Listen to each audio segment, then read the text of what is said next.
Assalamualaikum warahmatullahi wabarakatuh. Perkenalkan, kita dari kelompok 9 ingin mempresentasikan tentang proyek Edufin. Perkenalkan, saya selaku ketua kelompok 9. Perkenalkan, nama saya Rindu Putra Riswanto. Dan saya Fernanda Ijiro. Saya Muhammad Zaki Akbar Faransyah. Di sini saya akan mempresentasikan tentang proyek Edufin. Deskripsi proyek Edufin yaitu Edufin adalah sebuah inovasi fintech teknologi keuangan yang dirancang sebagai platform solusi perencanaan dan pengelolaan keuangan di sektor pendidikan. Proyek ini berfokus pada penyediaan sistem digital yang mengintegrasikan berbagai kebutuhan finansial antara siswa, orang tua, dan institusi pendidikan dalam satu ekosistem yang terverifikasi. Ruang lingkup utama dari proyek ini meliputi sistem pembayaran digital, yang kedua manajemen data pendidikan, yang ketiga transparansi bantuan sosial, yang keempat administrasi terpadu. Untuk untuk metodenya yaitu pendekatan yang digunakan MVC. Untuk perancangan, yang pertama identifikasi user. Yang pertama admin. Admin merupakan Edufin untuk pengelolaan data pembayaran SPP, data peminjaman, dan data donasi. Yang kedua pengguna.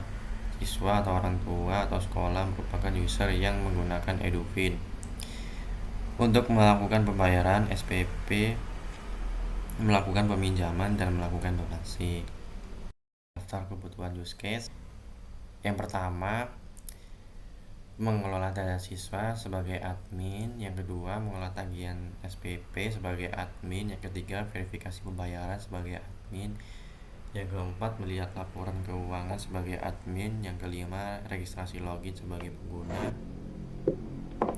yang keenam membayar tagihan sebagai pengguna, menghubungi customer service sebagai pengguna, melakukan donasi sebagai pengguna, lihat riwayat transaksi sebagai pengguna, menerima notifikasi sebagai pengguna, yang terakhir isi ulang saldo sebagai pengguna. Untuk yang selanjutnya yaitu use case diagram. Usernya yaitu ada pengguna dan admin. Yang pertama melakukan login untuk pengguna dan admin. Selanjutnya pengguna membayar tagihan, melakukan donasi, komunikasi terhadap bot CS Edufin, lihat riwayat transaksi, menerima notifikasi, dan melakukan isi saldo. Sedangkan admin mengelola data siswa, mengelola tagihan siswa, verifikasi pembayaran, melihat laporan keuangan, dan mengirim notifikasi. Untuk skenario login melakukan donasi. Nama melakukan donasi, akarnya pengguna. Tujuannya memberikan donasi secara cepat menggunakan metode pemindaian QR. Kondisi awal pengguna berada di halaman fitur donasi. Kondisi akhirnya yaitu pengguna berhasil melakukan pembayaran dan sistem mencatat donasi tersebut. Yaitu lanjutannya yaitu atar memilih donasi, sistem menampilkan halaman donasi, user menekan ikon donasi, sistem menampilkan pop-up berisi QR sebagai alat pembayaran donasi. Lalu user melakukan pemindaian QR dan melanjutkan menyelesaikan pembayaran pada aplikasi eksternal. Untuk skenario alternatifnya yaitu user memilih menu, lalu sistem tidak menampilkan pop-up berisi QR. Pengguna melakukan refresh web, lalu website, sistem menampilkan pop-up berisi QR. Lalu lanjutannya yaitu skenario pelaporan kendala melalui CSBot.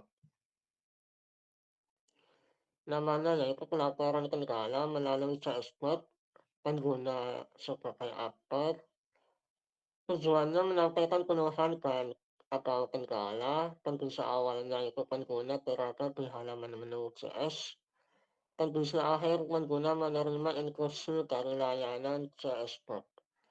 Untuk lanjutannya skenario utama, memilih user memilih customer service pada menu, sistem menampilkan jendela chat, lalu user memilih kategori kendala yang dialami, lalu sistem menampilkan daftar sub kendala yang umum terjadi berdasarkan kategori yang dipilih. Lalu user menekan ikon, sistem menampilkan pop-up berisi instruksi tahapan penyelesaian. Lalu user mengikuti instruksi dari CSBot dan melanjutkan pengguna menyelesaikan kendala yang dialami dengan mengikuti instruksi dari CSBot.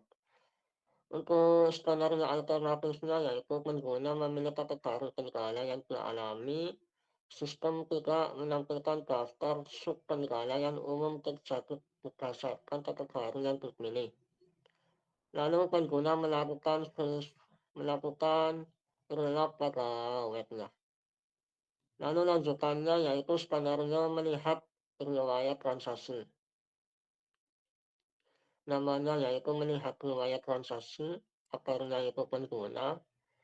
Tujuannya melihat riwayat transaksi yang telah dilakukan. Kondisi awalnya yaitu pengguna berada di halaman menu dompet, dan kondisi akhirnya pengguna dapat melihat riwayat transaksi. Untuk skenario utamanya yaitu user memilih dompet pada dashboard menu, lalu sistem menampilkan halaman dompet, dan lanjutannya yaitu user melakukan scrolling pada history tagihan selama transaksi. Untuk skenario alternatifnya yaitu pengguna tidak menemukan history transaksi yang dicari, lalu sistem menyarankan untuk user melakukan relog pada webnya. Untuk lanjutannya yaitu activity diagram halaman login. Untuk start-nya yaitu di sistem, lalu sistem menampilkan halaman login, pengguna melakukan mengisi NSN dan password, lalu user menekan tombol login. Lalu sistem apakah dapat valid, kalau tidak ia menampilkan pop-up NISN atau password tidak sesuai. Lalu kalau dapat valid, maka ia menampilkan halaman dashboard dan melakukan menuju N. Untuk lanjutannya yaitu activity pembayaran tagihan sekolah. Startnya itu di pengguna memilih tagihan, sistem menampilkan halaman tagihan, pengguna memilih salah satu tagihan, lalu sistem apakah saldo mencukupi. Kalau ia menampilkan ikon bayar berwarna merah sehingga ada interaksi untuk melanjutkan pembayaran. Kalau tidak, maka ia menampilkan ikon bayar berwarna abu-abu sehingga tidak ada interaksi untuk melakukan pembayaran sehingga ia muncul ke N. Lalu untuk discuss apakah saldo mencukupi, untuk alurnya menampilkan form input PIN. Lalu pengguna menekan ikon bayar, menginput PIN, lalu sistem melakukan discuss apakah PIN sesuai dengan kata. Kalau ia memverifikasi pembayaran tagihan dari user, lalu menampilkan pop-up bekal pembayaran tagihan telah berhasil dan bekal transaksi. Lalu bila tidak, ia menampilkan pesan silakan input PIN dengan benar. Tersisa 2 kali cobaan lagi. Lalu ia kembali untuk menginput PIN dan menuju alur ke discuss-nya dan menuju N. Untuk lanjutannya yaitu activity pelaporan kendala melalui CSBot. Untuk lanjutannya yaitu activity pelaporan kendala melalui layanan Customer Service Bot atau CSBot. Untuk start-nya yaitu melalui CSBot pada dashboard menu, yaitu di pengguna, lalu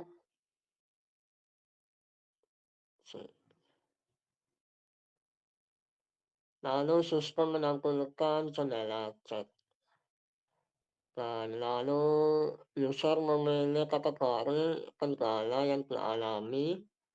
Lalu sistem menampilkan daftar sub kendala yang umum terjadi berdasarkan kategori yang dipilih. Lalu pengguna menekan ikon dan sistem menampilkan pop-up berisi instruksi tahapan penyelesaian. Lalu sistem menunjuk ke pengguna mengikuti instruksi dari CSBot. Lalu mengalami discuss apakah kendala terselesaikan. Kalau iya maka ia menuju Kalau iya maka ia akan menuju N. Kalau tidak, ia akan menekan ikon membuat laporan baru. Lalu sistem menampilkan form pengisian. Lalu user mengisi form tentang permasalahan yang sedang dialami.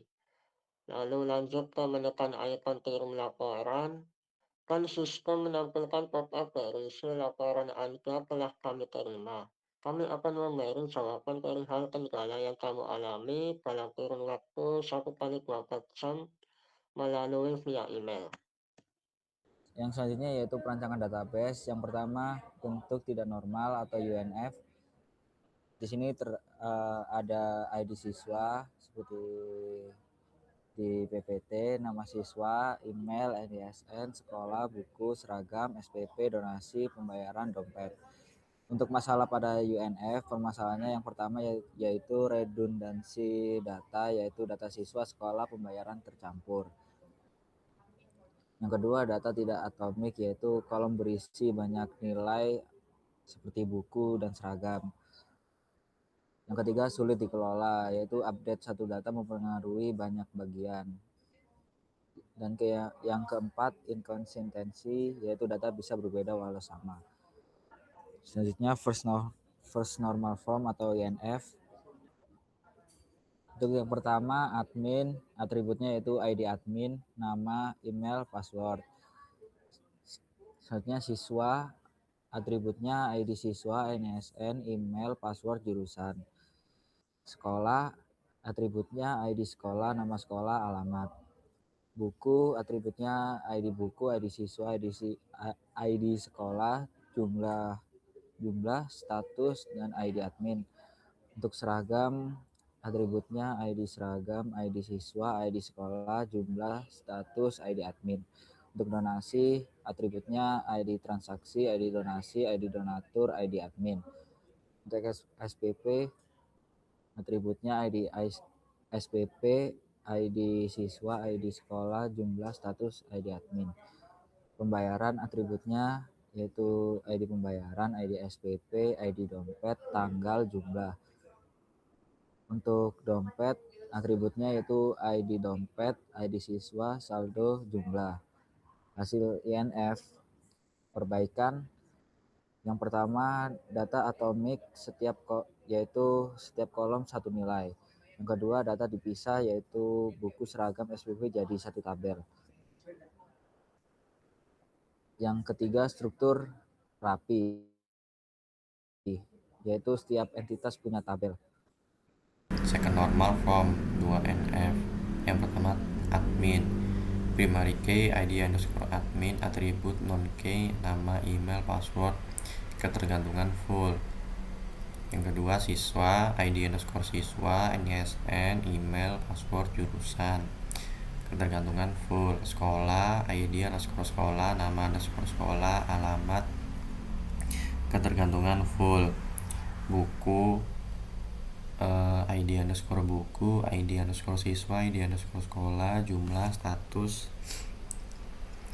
ID underscore admin, ketergantungan full. Tabel.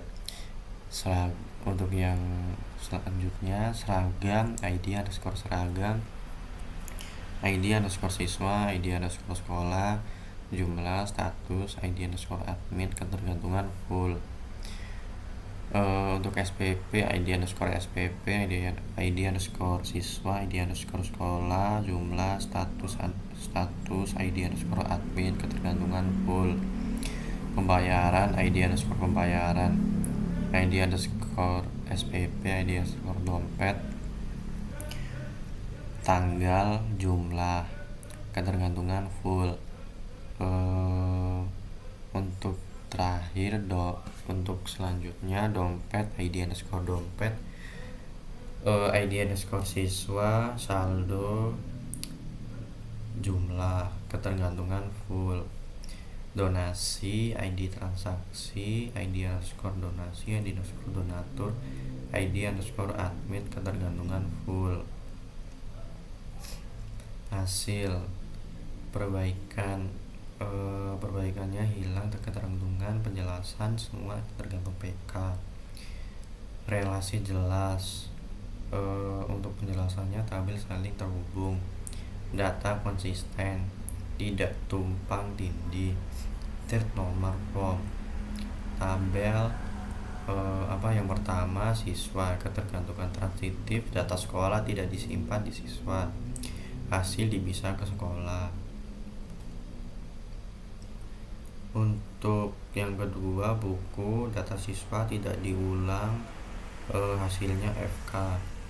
Untuk selanjutnya seragam sama seperti buku, hasil FK. Untuk yang keempat, SPP tidak simpan data siswa detail, hasil FK. Untuk yang selanjutnya pembayaran tidak simpan data SPP lengkap, hasilnya relasi. Untuk yang selanjutnya dompet tidak simpan data siswa lengkap, hasilnya relasi. Untuk selanjutnya donasi tidak disimpan admin detail, hasilnya relasi. Hasil 3NF, redundansi kecil, keuntungan dan penjelasan data tidak berulang. Selanjutnya update aman, penjelasan tidak merusak tabel lain. Selanjutnya fleksibel, penjelasan mudah dikembangkan. Yang terakhir relasi kuat, cocok sistem keuangan sekolah. Hasil akhir normalisasi database. Yang pertama adalah admin, primary key ID underscore admin, foreign key-nya kosong, fungsi data admin. Yang kedua siswa, ID underscore siswa, foreign key-nya kosong, fungsinya data siswa. Untuk yang ketiga sekolah, ID underscore sekolah, foreign key-nya kosong, fungsinya data sekolah. Yang keempat buku, ID underscore buku, foreign key-nya ID underscore siswa, ID underscore sekolah, ID underscore admin, fungsi data bantuan buku. Yang kelima seragam, ID underscore seragam, ID underscore siswa, ID underscore sekolah, ID underscore admin, fungsi data bantuan seragam. Yang keenam SPP, ID underscore SPP, ID underscore siswa, ID underscore sekolah, ID underscore admin, data pembayaran SPP. Yang ketujuh ID pembayaran, ID underscore SPP, ID underscore dompet, fungsinya transaksi pembayaran. Yang kedelapan dompet, ID underscore dompet, ID underscore siswa, fungsinya saldo siswa. Yang kesembilan donasi, ID underscore transaksi, foreign key-nya ID underscore admin, fungsinya data donasi.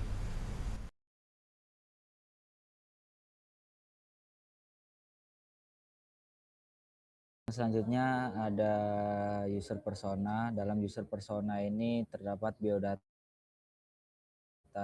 user seperti nama, umur, pendidikan, dan status. Lalu di user persona juga ada tujuan, lalu frustasi, dan kebutuhan. Selanjutnya ada user journey map. Tahap yang pertama yaitu akses sistem, aktivitasnya login menggunakan NISN dan password. Tujuannya yaitu masuk ke akun pribadi siswa. Pain point-nya yaitu lupa password atau NISN tidak terdaftar.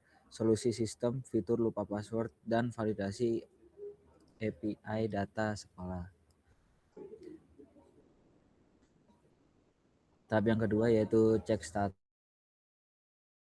Aktivitasnya melihat dashboard seperti saldo, biodata, status tagihan. Tujuannya yaitu mengetahui tagihan yang harus segera dibayar.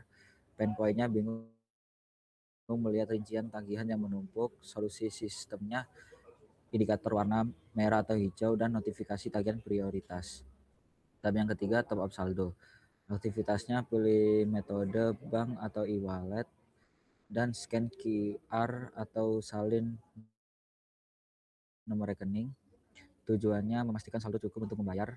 Pain point-nya saldo tidak langsung masuk setelah transfer. Solusi sistemnya fitur konfirmasi pembayaran otomatis dan real-time update. Tahap yang keempat, pembayaran.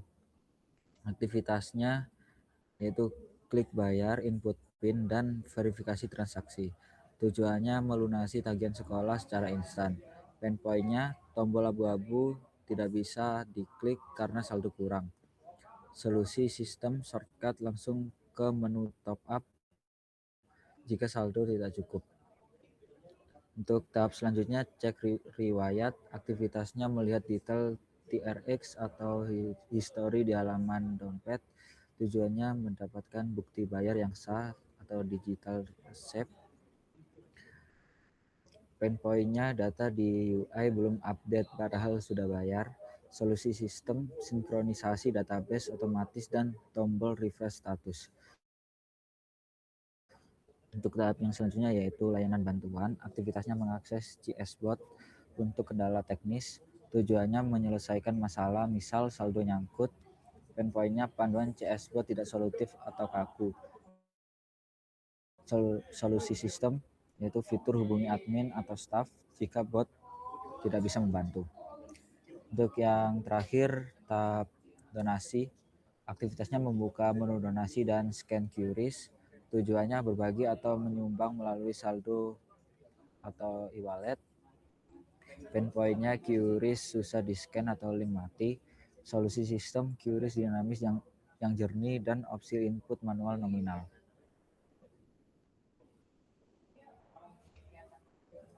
Untuk yang selanjutnya, user flow.